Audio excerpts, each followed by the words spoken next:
Hello, everyone. I'm Richard. Come in, Brandy. And we have Brandy Jordan again. We're doing our lunar series looking at this new moon in Aquarius today, happening at 3:59 Mountain Standard Time.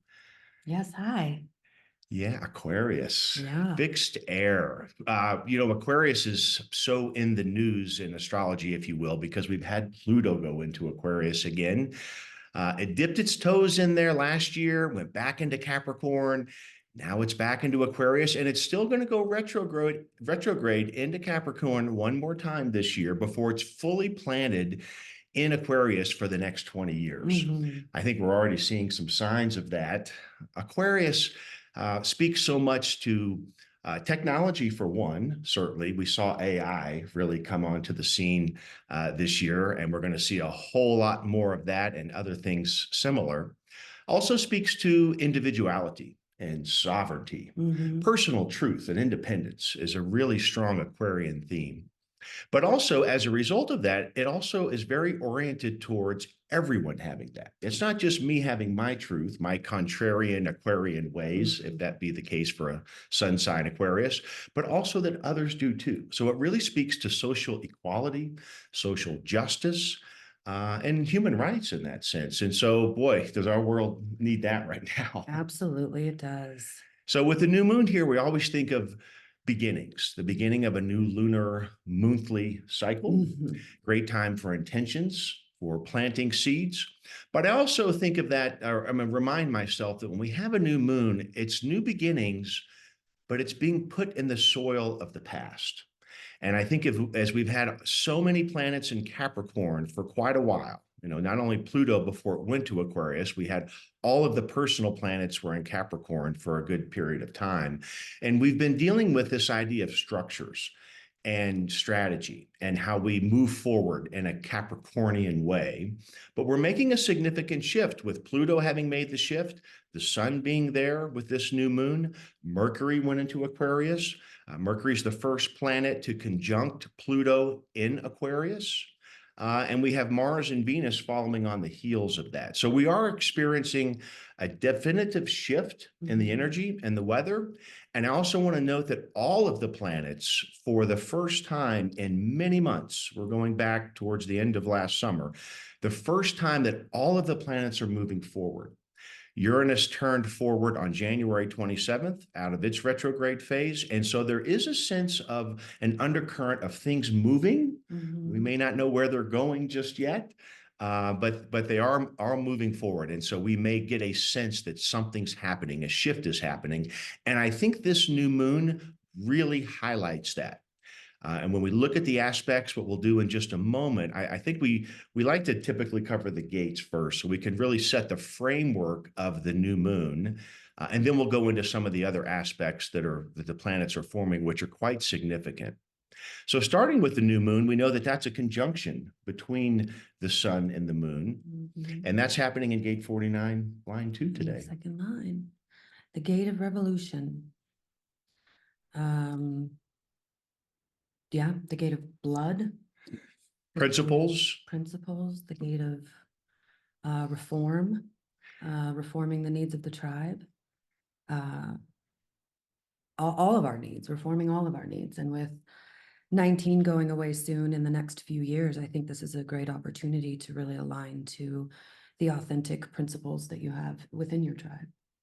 For sure.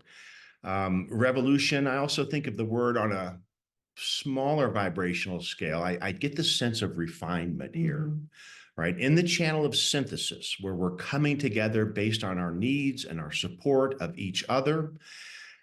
We need the correct principles to move into the channel of community. To move forward in a relationship, there has to be refined principles and possibly a revolution. Ra often called this the gate of the butcher. And I think that's an interesting analogy because the butcher trims fat for what's consumable. And that's a lot of what this energy of this gate does. It trims out the principles that aren't going to work so that we can have a solid foundation to join together in community and in our bonding. And so when we look at this new moon, There could be that sense of that, right? It's a beginning of change. If nothing else, I think 49, it is a changing gate. It's a highly emotional gate, sometimes volatile, being out of the solar plexus. And so that's part of the weather right now that we may experience or see in the world out there, that people are making changes in that sense. Um, yeah, line two, it's called the line of last resort. Line two is always, we say, the essence of a gate. It's just the natural doing what the gate does. It's very self-involved. It's in the lower trigram. So it's not really aware of the other. So this again would have that sense to it, that it's about what principles am I standing on? It's the line of last resort, meaning in the exaltation, it is patient. It's really taking its time to discover, is this the time for change and revolution or cutting away of something? And the detriment, it's like, we're doing it. But in that sense, I think that's part of what this new moon is bringing, this intense beginning of understanding, and am I standing on firm ground? Right. And with line one, it's the introspection, and line two, it's just doing it.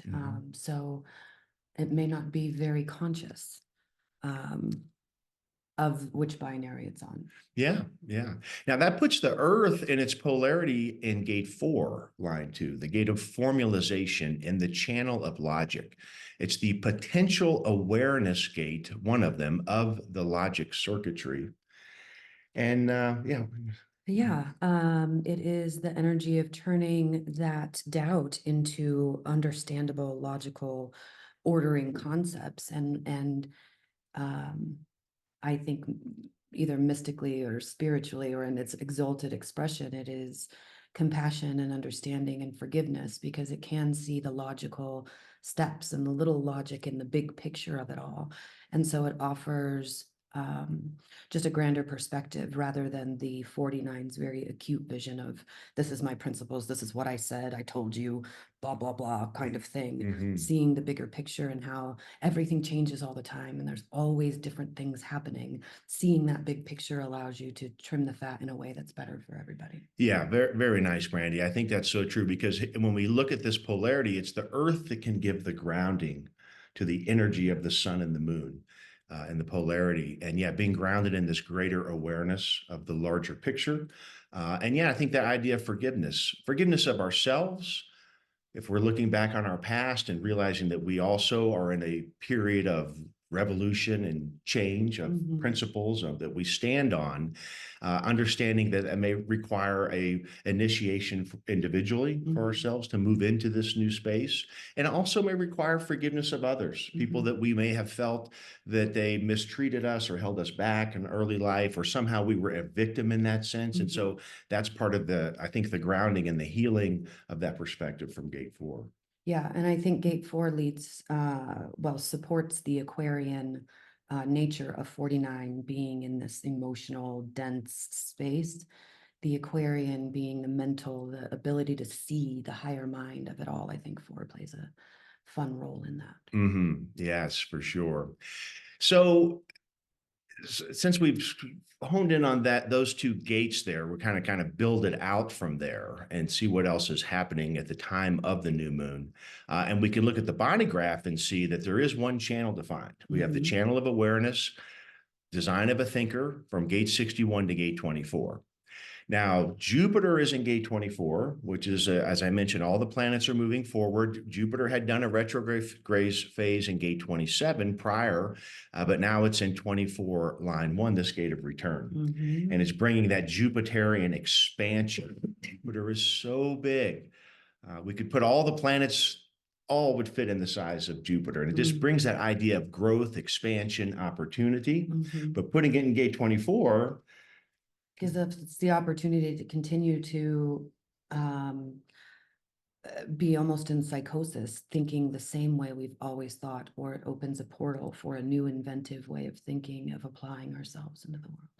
Very nice. And now we had Mars in gate 61 just last week, and that was pretty intense planet to have in the pressure of gate 21, the gate of inner truth. Right. If anyone was feeling any mental anxiety or pressure over what is going on, what is my truth? Well, Mars is a pretty hot energy to have in our head centers for a week. It Mhm. moved out of gate 61, and then for only like one day, there was nothing, the planet was not in gate 61.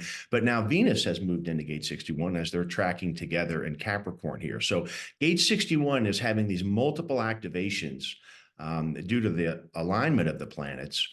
And so, this 61 was really being pressurized, Yeah. right, to really process, I think, to go inward and try to discover what this volatility of mental pressure and anxiety may feel like. And I think it's beautiful that we're now in Aquarius and we're able to maybe more easily see the bigger picture, the higher mind of it all, and not take it so personally, that our inner truth isn't heard or is heard, or whatever we feel about that inner truth. But again, it's an opportunity to let something new come through and not continue to think things the same way we've always thought them, and let a different way of thinking about ourselves and how we fit into the world come through. Oh, very nice. And I really feel how that channel of awareness is really supporting this new moon Aquarian theme as well. Yeah.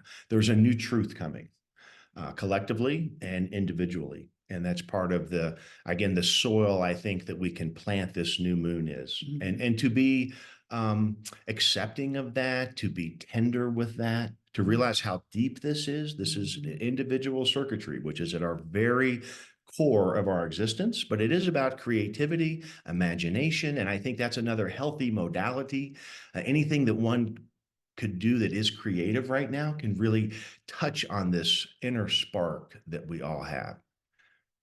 And we still have the pressure of mutation coming. So that pressure, I feel, and maybe I could articulate it better in later times, but 60 and 61, those two pressure centers coming together, to me, feel as if they're the spark of new birth. Absolutely. Yeah. Yeah. I think that's a great way to say it.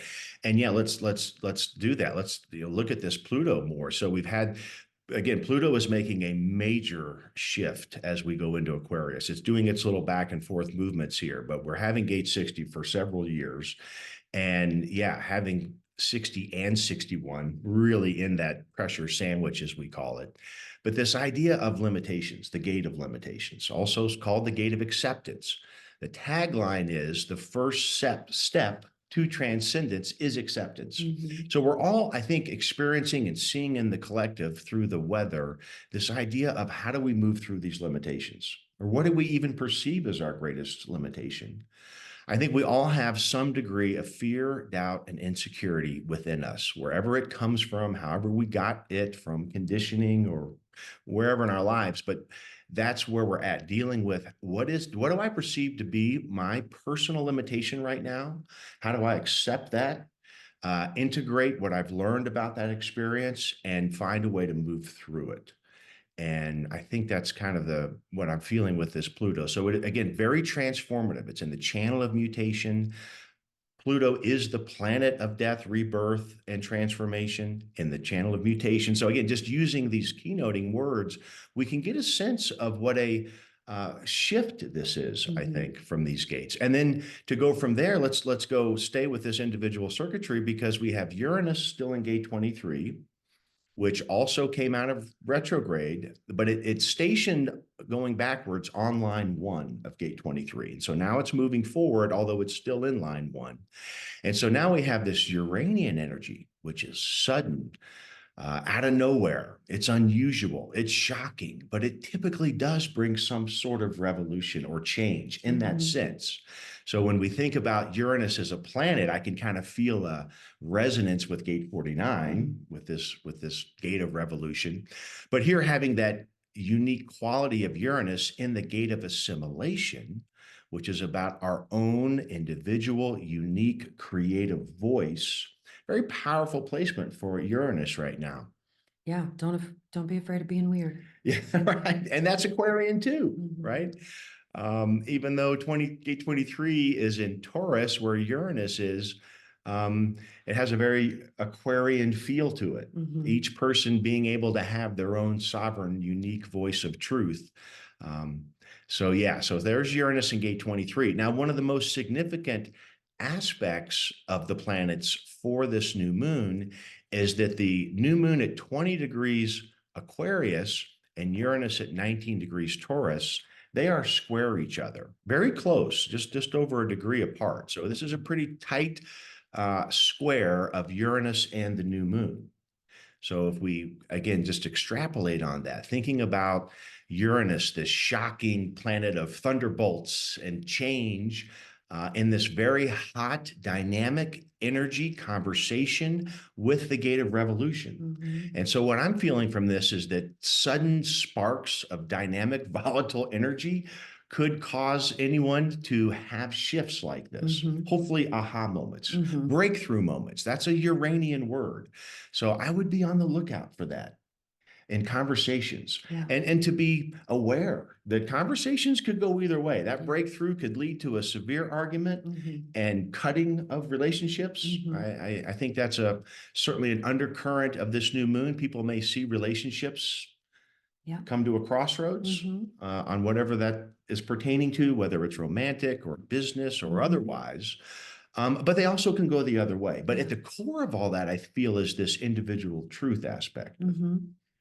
And I think, well, it's about revolution. I like to play on words. It's about reloving myself, reloving the situation, relooking at how I can love this differently, and assimilating that myself individually into how I can make this more loving for us all. Yeah, very beautiful. And I think in support of that, if I could go to the nodes right now. So we have the South node in gate 57, line 3, and the North node in gate 51, line 3.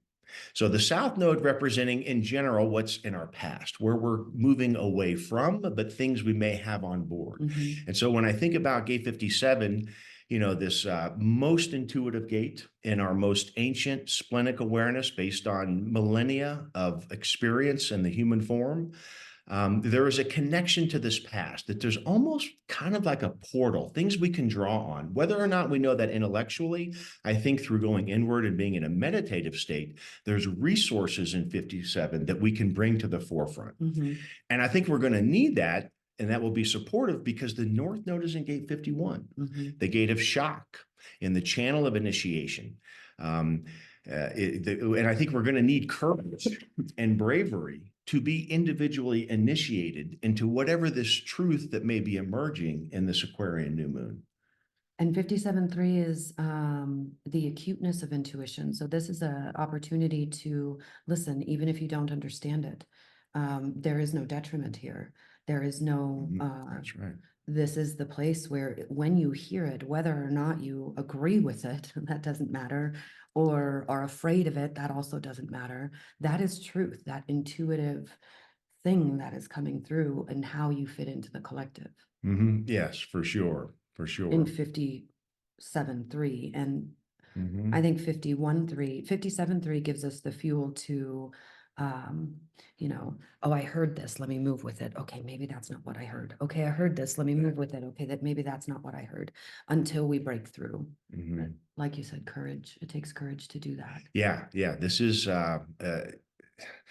being initiated into our higher selves, like the shaman. This is the channel of the shaman that the gate 51 is in. It takes that kind of perspective, I think, that this is not just a mundane movement here. Right. We're not just revolution. Yeah. Of the higher self in that sense, I think, which is, again, part of what I feel in this new moon. Also, we can take a look at another aspect happening is that the Jupiter that we mentioned in gate 24 and the gate of the return in Taurus is in a sextile to Saturn in Pisces in gate 37, line 2.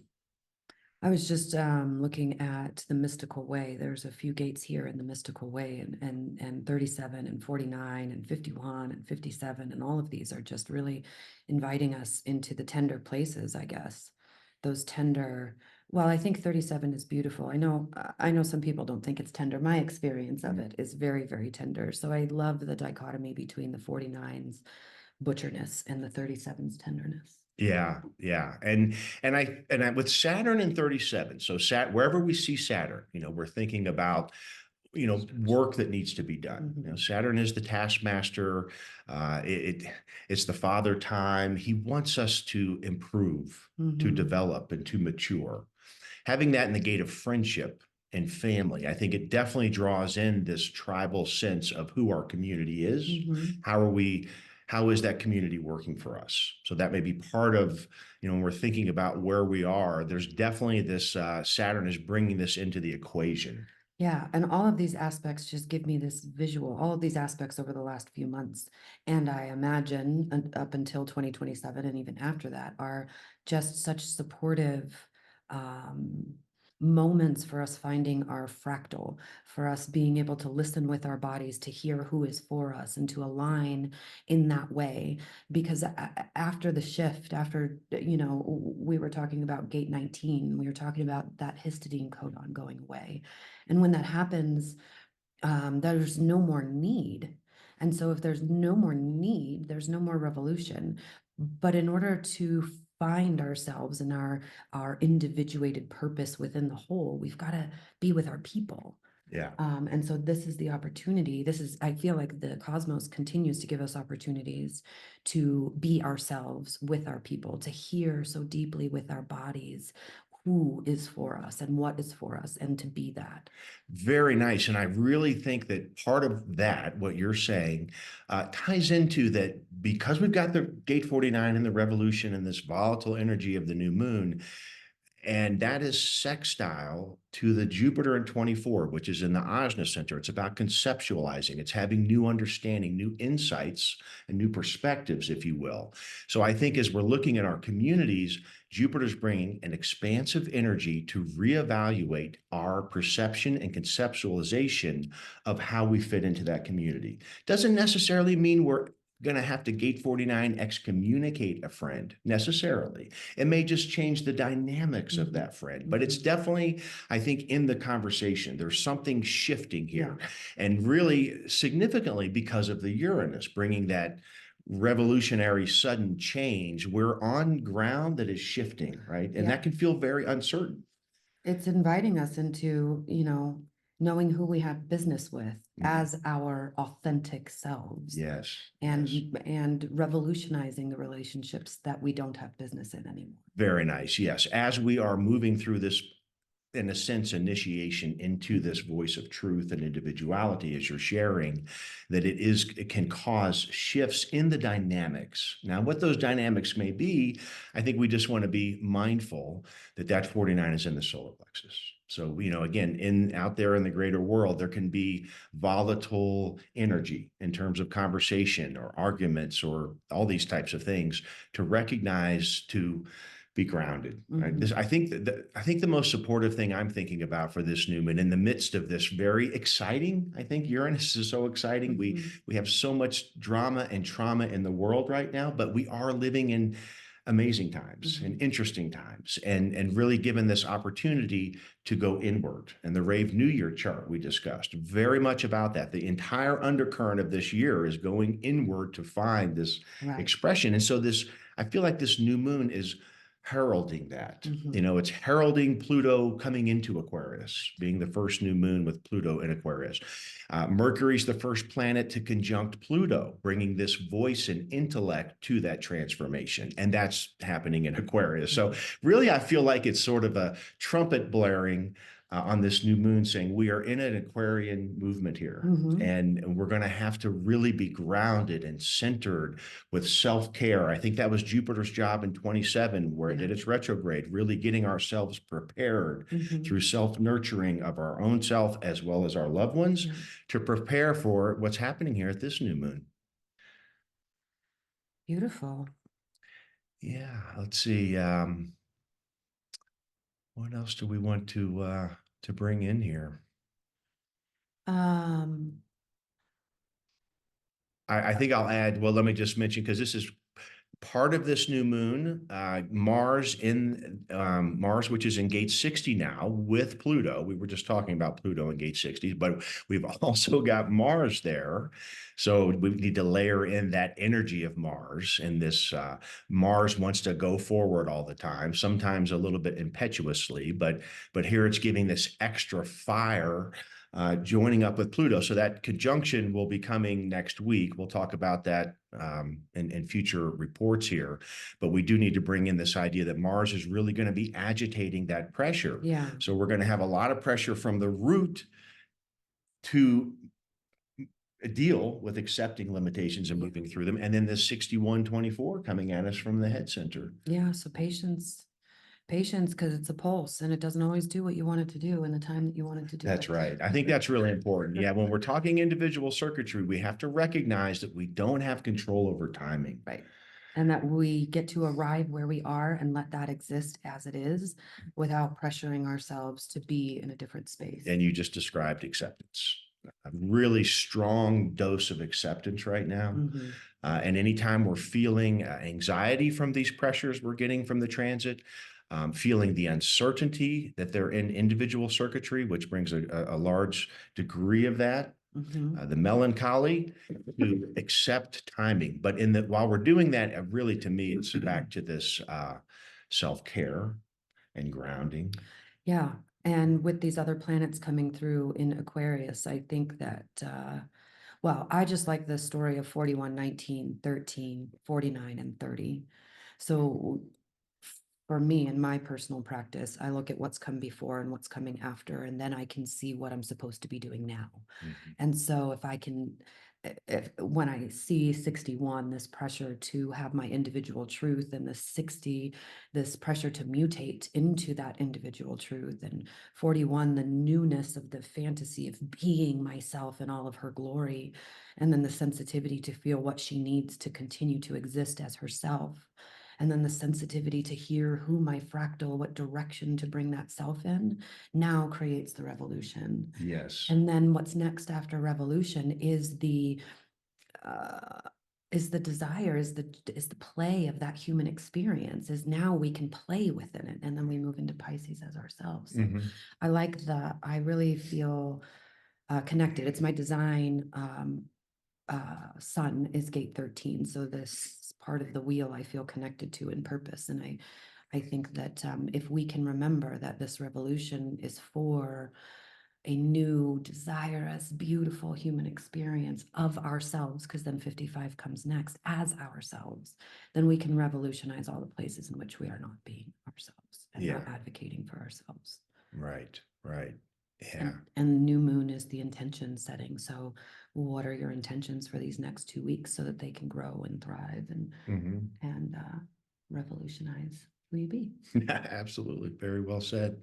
I guess we failed to mention, just to add it on to the gate 51, as we're talking about this moving into this new space. We do have Chiron closing in on its conjunction with the nodal axis. So again, the healing idea of Chiron, that forgiveness we mentioned, and the healing of our own self, there is support for that right now. So what we're talking about, if this is bringing up emotion or stimulating us in these tender, juicy ways, Chiron is there saying, yes, now is the time. Now is the opportunity. This transit of Chiron in the channel of initiation, it can feel so emotional, so hurtful, because it's bringing up things from our past that we need to address. And so I just want to add that little piece to this movement of the new moon, is that we are being supported now if we go there, but it is a personal choice to say, yeah, I'm ready to move past what's been holding me back.